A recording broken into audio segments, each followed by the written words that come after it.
Online ചാനലിലേക്ക് സ്വാഗതം. സംസ്ഥാനത്ത് ക്രിസ്തുമസ് പ്രമാണിച്ചുള്ള പ്രത്യേക സാമൂഹ്യ സുരക്ഷാ പെൻഷൻ വിതരണം ഉണ്ടായിരിക്കുമെന്നാണ് അറിയിച്ചിരുന്നത്. എന്നാൽ ഇപ്പോൾ ഇതുമായി ബന്ധപ്പെട്ട പുതിയ അറിയിപ്പ് വന്നിരിക്കുകയാണ്.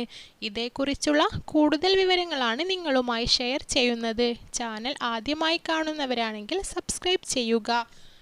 വീഡിയോ ഇഷ്ടപ്പെട്ടാൽ ലൈക്ക് ചെയ്യാനും മറക്കാതിരിക്കുക. സംസ്ഥാനത്ത് പെൻഷൻ വിതരണം ക്രിസ്തുമസ് പ്രമാണിച്ച് 2 മാസത്തെ തുക ഒരുമിച്ച് വിതരണം ചെയ്യുമെന്നാണ് അറിയിച്ചിരുന്നത്. എന്നാൽ ഇപ്പോൾ ഇതുമായി ബന്ധപ്പെട്ട പുതിയ വിവരമാണ് പുറത്തു വന്നിരിക്കുന്നത്.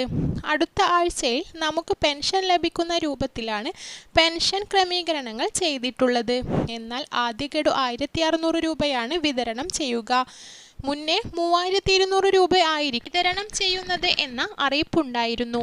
എന്നാൽ സർക്കാർ ഉദ്ദേശിച്ചതുപോലെ പണം തികയാതെ വന്ന സാഹചര്യത്തിൽ 1600 രൂപ വെച്ച് വിതരണം ചെയ്യാനാണ് ഇപ്പോൾ തീരുമാനിച്ചിരിക്കുന്നത്.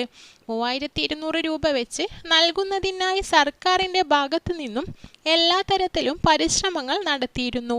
എന്നാൽ നമ്മൾ സഹകരണ സംഘങ്ങളോട് ആവശ്യപ്പെട്ടത് പ്രകാരമുള്ള തുക ലഭ്യമാകാത്തതിലാണ് ഇത്തരമൊരു തീരുമാനം കൈക്കൊണ്ടത്. ആയതിനാൽ സാധാരണഗതിയിൽ മാസത്തിൽ ലഭിച്ചുകൊണ്ടിരിക്കുന്ന 1600 രൂപ മാത്രമാണ് ഇപ്പോൾ നൽകും. ഇതിനോടടുപ്പിച്ച് തന്നെ അടുത്ത 1600 രൂപ കൂടി നൽകാനാണ് തീരുമാനിച്ചിട്ടുള്ളത്. ഈ തുക 2025 ആദ്യത്തിൽ തന്നെ വിതരണം ഉണ്ടാവും. 2025 കുടിശ്ശിക ഇനത്തിൽപ്പെട്ട മുഴുവൻ തുകയും നൽകി തീർക്കുമെന്നാണ് അറിയാനാവുന്നത്. അതായത് 5 മാസത്തെ കുടിശ്ശിക 8000 രൂപയാണ് ഉണ്ടാവുക. ഇത് ഉടൻ നൽകി തീർക്കുന്നതായിരിക്കുമെന്നാണ് സർക്കാർ അറിയിച്ചിട്ടുള്ളത്. അതോടൊപ്പം സാമൂഹ്യ സുരക്ഷാ പെൻഷൻ കാലവർധനവ് ഉൾപ്പെടെ ഉണ്ടാവുമെന്നാണ് അറിയിച്ചിട്ടുള്ളത്. എല്ലാവർക്കും 2024 മാർച്ച് മാസം മുതൽ മുടങ്ങാതെ എല്ലാ മാസവും തുക ലഭിക്കുന്നതുണ്ട്.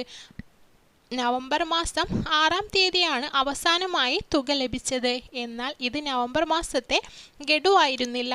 അതുകൂടി കൂട്ടിയായിരുന്നു ഇപ്പോൾ 2 മാസത്തെ തുക ഉണ്ടാവുമെന്ന് അറിയിച്ചിരുന്നത്. എന്നാൽ സർക്കാർ ഉദ്ദേശിച്ചതുപോലെ ഫണ്ട് എത്തിച്ചേരാത്തതാണ് ഇത് 1600 രൂപ വെച്ച് വിതരണം നടത്തുന്നത്. ഇതേക്കുറിച്ചുള്ള കൂടുതൽ വിവരങ്ങൾ അറിയാൻ ഈ കേരള ഓൺലൈൻ ചാനൽ സബ്സ്ക്രൈബ് ചെയ്യുക.